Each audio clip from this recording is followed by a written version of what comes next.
So hello guys, welcome to our channel Filmy show, जहाँ हम movies और सीरीज़ के बारे में बात करते हैं। और आज हम बात करने वाले हैं थॉर लव एंड थंडर की, जो आज ही रिलीज़ हुई है। तो आज के अपने मूवी के थिएटर एक्सपीरियंस की अगर मैं एक शब्दों में अपना ओपिनियन दूं तो मैं उसे मीडियोकर ही कहूँगा, क्योंकि थॉर लव एंड थंडर मेरे हिसाब से तो एक ज़्यादा बहुत ही ज़्यादा अच्छी मूवी नहीं है। थॉर लव एंड थंडर के जो डायरेक्टर हैं वो है टाइका वाइटिटी, जिन्होंने इस मूवी को एक सुपर हीरो मूवी के से भी ज़्यादा एक कॉमेडी मूवी बनाने पर ध्यान दिया है, जो कि इस मूवी का मेरे हिसाब से एक नेगेटिव पॉइंट जाता है, क्योंकि इस पूरी मूवी में सिर्फ कॉमेडी ही ज़्यादा है। 70 से 80% तो कॉमेडी है, बाकी 20% एक्शन है। ये रिव्यू एक स्पॉइलर फ्री रिव्यू होने वाला है, क्योंकि इसमें मैं स्पॉइलर नहीं दूंगा। एक और वीडियो अलग से मैं बनाऊंगा जिसमें थॉर लव एंड थंडर का मैं स्पॉइलर रिव्यू देने वाला हूँ।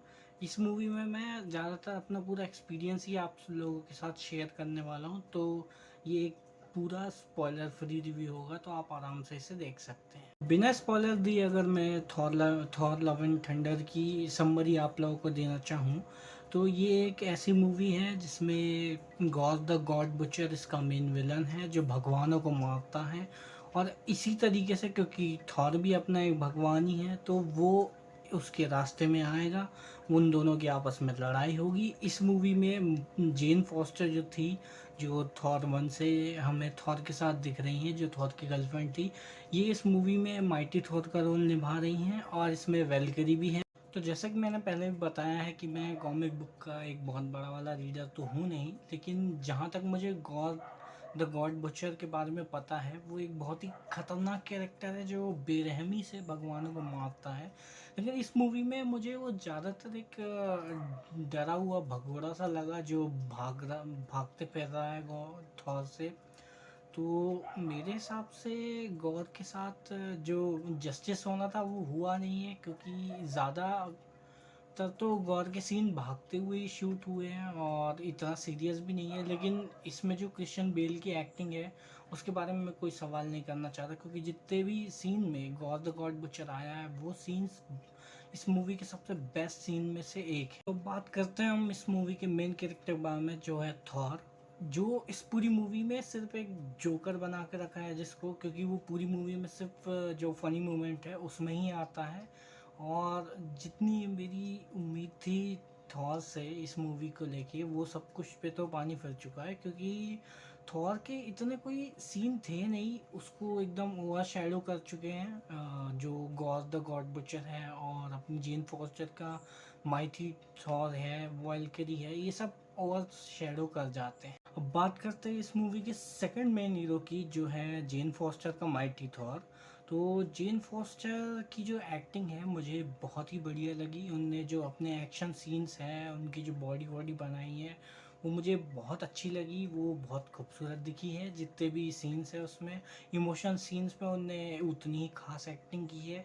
और उनकी जो डेथ वाला सीन था वो मेरे लिए अब कहना तो नहीं चाहूँगा, लेकिन वो सबसे फेवरेट मेरा सीन था, क्योंकि इस मूवी में मेरे हिसाब से माइटी थॉर का मरना थोड़ा सा तो ज़रूरी था। सिनेमेटोग्राफी के बारे में मैं क्या ही बोलूँ, क्योंकि मार्वल की मूवी है तो सिनेमेटोग्राफी तो ऑलवेज अच्छी ही होगी। और टाइका वाइटिटी का जो डायरेक्शन है वो भी बहुत खूबसूरत होता है। हमने थॉर रैग्नारॉक में भी देख चुके हैं ये सब। लेकिन इस मूवी का जो नेगेटिव एस्पेक्ट है वो है इसका ओवर कॉमेडी, क्योंकि ये मूवी वहाँ वहाँ भी कॉमेडी कर जाती है जहाँ पे हमें सीरियस होने की ज़्यादा ज़रूरत होती है। इस मूवी का जो मेन विलन है गॉड द गॉड बुचर, उसको उतना ज़्यादा टाइम नहीं दिया गया है, क्योंकि वही एक ऐसा कैरेक्टर था जो दर्शकों को जोड़े रखता है।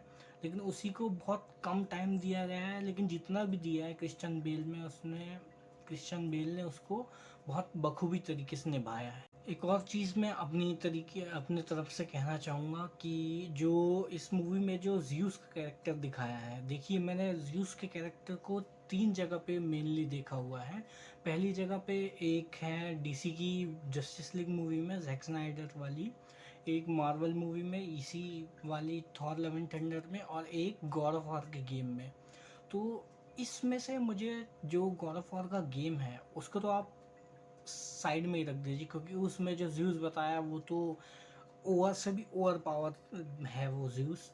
लेकिन जो डीसी में जो जस्टिस लीग में जो ज़्यूस आता है उसमें भी बहुत पावर होती है, हालांकि वो कुछ ही सेकंड के लिए उसका दिखता है, लेकिन बहुत पावर उसमें भी होती है। लेकिन इस मूवी में जो ज़्यूस बताया गया है, उस मूवी में उसे बहुत ही फ़नी कैरेक्टर दिखाया गया है, एक मोटा सा, और स्कर्ट पता नहीं क्या पहना दिया है उसको। और मेरे हिसाब से वो मुझे बहुत बुरा लगा, क्योंकि मैं ज़्यूस को एक तरीके से बचपन से देखता आ रहा हूँ, तो जो कि अगर आपको नहीं पता हो तो ज़्यूस आई थिंक ग्रीक या नॉर्स मैथोलॉजी में से किसी एक मैथोलॉजी का जैसे हमारे जो हिंदू मैथोलॉजी में जैसे इंद्रदेव होते हैं, वैसे ही ग्रीक या नॉर्स मैथोलॉजी में ज़्यूस होते हैं जो बहुत पावरफुल होते हैं।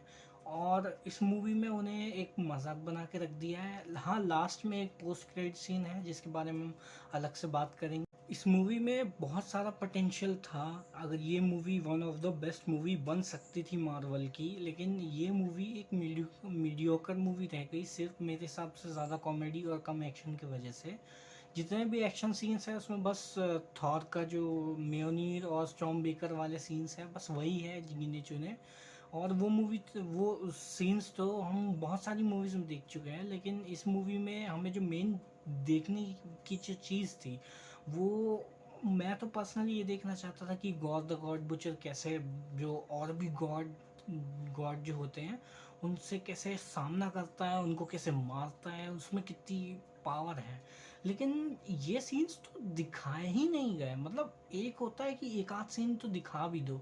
वो बस पहले का एक सीन था जिसमें वो एक गॉड को ख़त्म करता है, वो भी मेरे हिसाब से तो 1% भी गॉड तो लग नहीं रहा था, कहीं से एक नमूना लग रहा था। जो स्टार्टिंग में अगर आपने देखी हो तो स्टार्टिंग में जिसे मारता है तो वो मेरे हिसाब से कोई गॉड नहीं था, एक नमूना सा था। लेकिन मैं देखना चाहता था जैसे अगर अच्छा होता अगर ज़्यूस की और गॉड द गॉड बुचर की फाइट करवा देते, या और भी कोई गॉड, बहुत होंगे ना और गॉड, लेकिन एक आध की भी फाइट करवा देते तो मेरे दिल को कम से कम सुकून लगता कि हाँ यार, God the God butcher powerful है।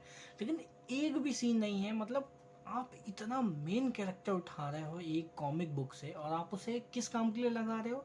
बच्चे चोरी करने के लिए, वो भी खुद नहीं करता, वो अपने मॉन्स्टर से करवा रहा है। और मज़ा नहीं आया, बिल्कुल भी मज़ा। यार देखिए, कॉमेडी मूवी तो हमने भी बहुत देखी है, हमें भी बहुत पसंद है, लेकिन फ़र्क इस बात का होता है ना कि टाइका वाइटिटी ने जो रैग्नारॉक बनाई थी, थॉर रैग्नारॉक, उसमें एटलीस्ट एक्शन तो भरपूर दिया ही था उन्होंने। लेकिन इस मूवी में तो एक्शन भी बहुत कम ही था, ज़्यादातर। मतलब आपने एक कॉमेडी के नाम पे एक सुपर हीरो मूवी को पूरी ही कॉमेडी बना दिया, तो ये तो बहुत गलत है उस हिसाब से।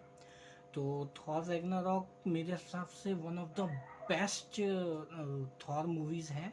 लेकिन शायद ये मेरे हिसाब से थॉर डार्क वर्ल्ड से भी नीचे आएगी मेरे लिए। तो Thor dark world I think मेरे आज तक के लिए मेरी सबसे ख़राब मूवी थी। लेकिन आज मैंने जो थॉर लव एंड थंडर देखा, तो शायद मैं उसको डार्क वर्ल्ड से भी नीचे रखना चाहूँ। सो यही था मेरा एक्सपीरियंस आज का। अब मैंने ज़्यादा स्पॉइलर फ्री रखा है वीडियो को, क्योंकि मैं स्पॉइलर नहीं देना चाहता। स्पॉइलर के लिए मैं एक अलग से वीडियो बना दूंगा 1-2 दिन में। तो आप मेरे चैनल को ऐसे ही देखते रहिए और सब्सक्राइब कीजिए मेरे चैनल को। अच्छा लगे तो लाइक कीजिए इस वीडियो को। Thank you. जय हिंद।